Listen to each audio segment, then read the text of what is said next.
On the stroke of midnight, on 2013, this congregation's ministry changed.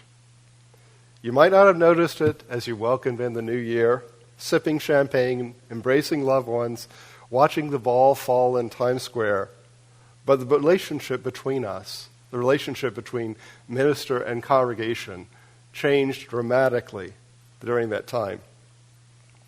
Your halftime consulting minister transformed into a halftime interim minister. He looks pretty much the same, but the conversations that he will be having with you are going to be different. And it may cause you to wonder if he has multiple personalities at the end. Today I want to talk to you about this interim period, the in-between time. This is not so much a sermon as it is an address, ability to let you know some things about the congregation and some things about our relationship. Let me know, and this is also a time for me to let you know for my hopes and dreams for this congregation. To begin with, I have some good news and some bad news. First, the bad news. If you like me, I will be gone in a year to a year and a half. The good news is if you do not like me, I'll be gone in a half a year to a year and a half. I will not be here 2 years from now. The interim ministry, the time between settled ministers, is an important time in the life of the congregation. Some people might think that the interim period is just a holding pattern between settled ministers. That is not so. The interim year should be busier than an ordinary year, and there are specific tasks that the congregation and the interim minister should pursue together. The tasks which are set are the outgrowth of the experience of many professional interim ministers in many different denominations over a long period of time. They have endured the tests of time and practice. There are 5 developmental tasks of the interim ministry. The first task is coming to terms with history. What does that mean? It means that this congregation has a story. In your case, this is a comparatively recent story. A congregation in New England that I served celebrated its 350th anniversary when I was their interim minister. Now that's real history. However, the history that they and you will need to deal with is the stuff of living memory. Some of you probably remember the days of the first minister to serve this congregation. What was that ministry like? What was the congregation like then? What did you do? How did you do it? Coming to terms with history sounds ominous and intimidating, but it's not meant to be so. This congregation in its short life has experienced trials and tribulations and moments of joy, bravery, and glory as well. Lately, you've experienced a transition in vocational ministry when your called minister resigned to pursue other forms of ministry. You stayed, though, because this congregation is more than the ordained ministry that serves you. There are wonderful memories that helped you through this journey. Perhaps you are remembering memorial services, fellowship suppers, children's programs, or even weddings. Ironically, the second developmental task, recognizing a new identity, is related to the past as well.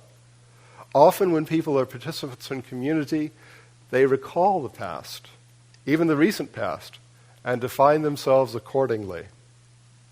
That means sometimes you think of yourself in one way and realize that you have changed, that your worldview also needs to change. This happens to all of us individually in our life cycle as well.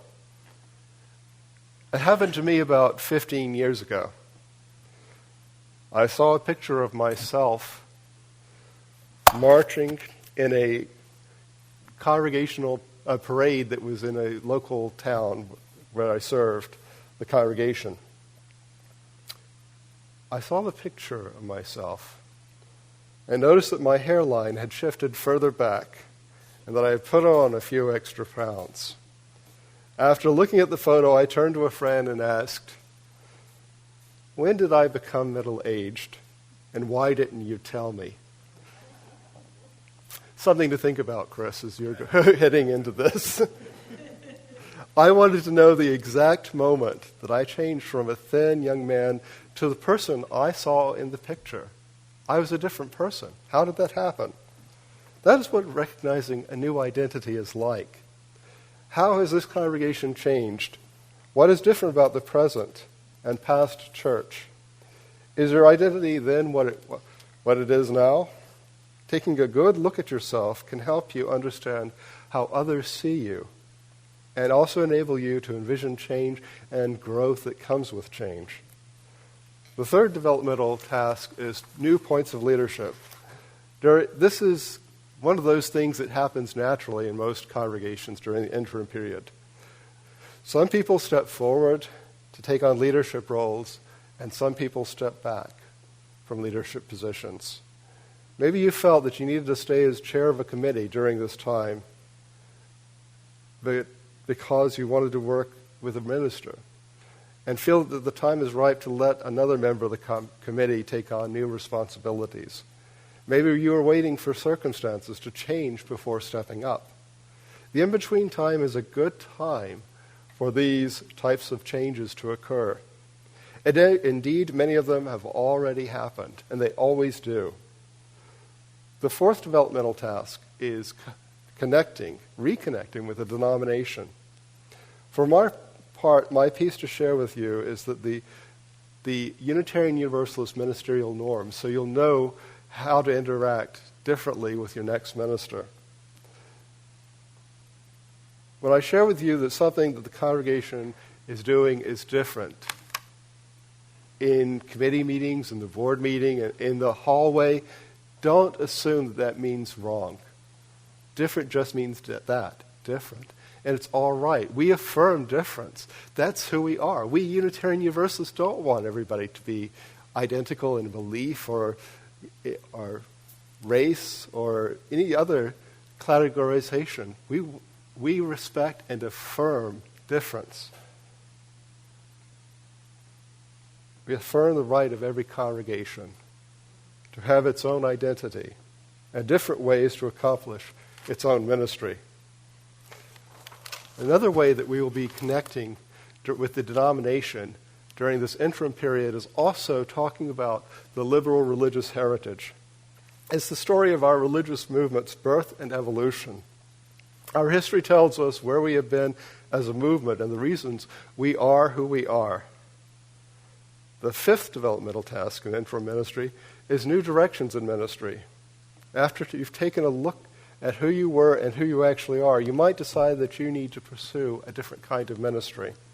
I hope that by the end of the interim ministry, you will have a clearer vision of what you want your church to become and be able to tell the ministers interested in this congregation about yourself and your dreams. I hope that you will be able to tell your future minister about the glowing ember that is present in this congregation, the mission that keeps you together, your strength as a religious community. Realizing all these developmental tasks can only be achieved by talking with each other openly and without reservation. The loss of a minister, regardless of the circumstances, always leaves mixed emotions. Some of you might be angry or hurt. Some of you do not feel much at all about your settled minister's resignation. That is normal. In time, we will deal with these feelings, and through being together and talking and working, move through them. Today I've told you about the 5 developmental tasks of interim ministry.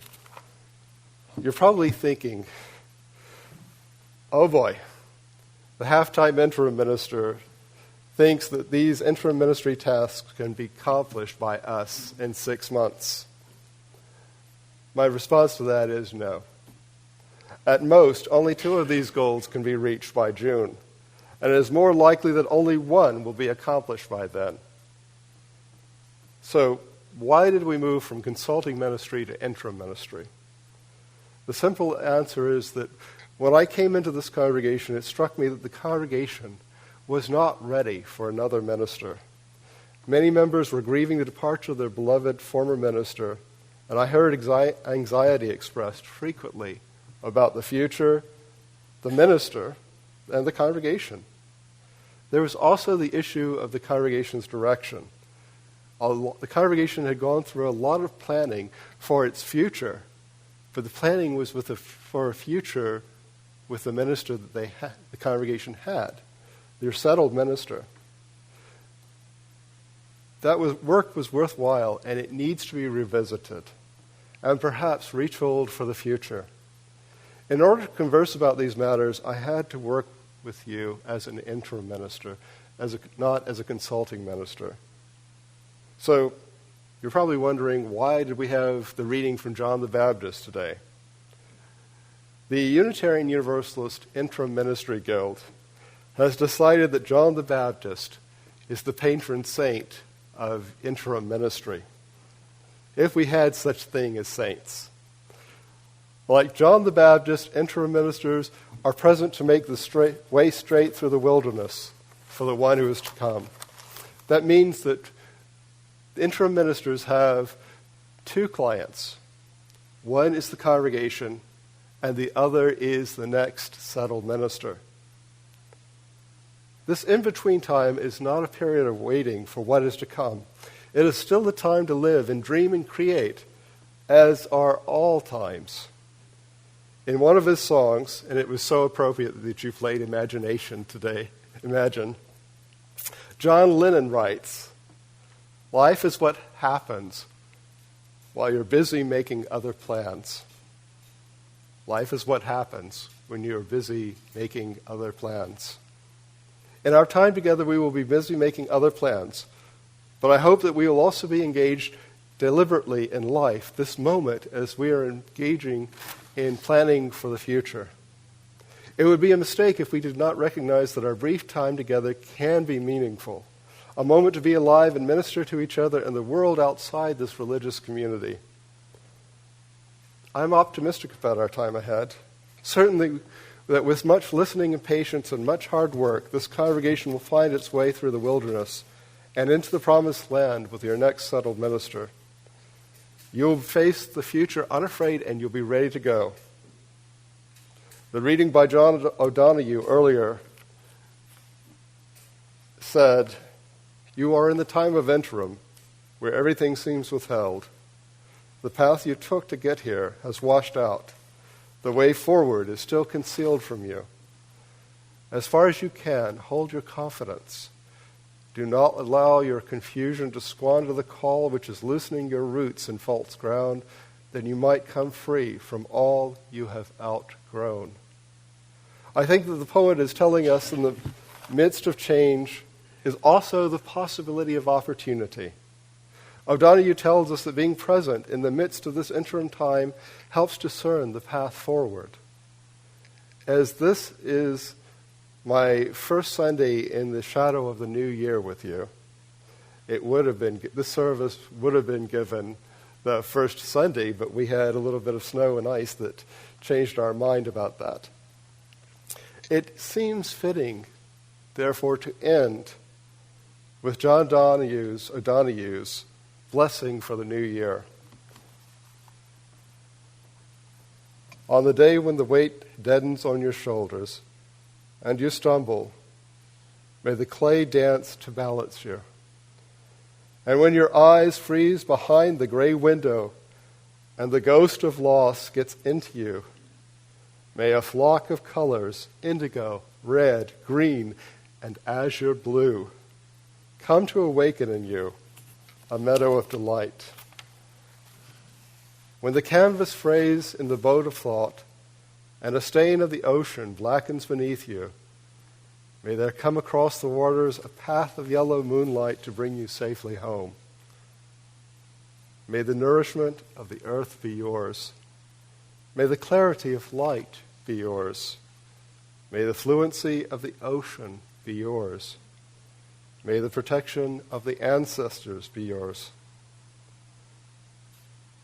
And so may a slow wind work these words of love around you, and a visible cloak to mind your life. May all that is good and holy bless the Unitarian Universalist Fellowship of Lower Bucks in the days ahead.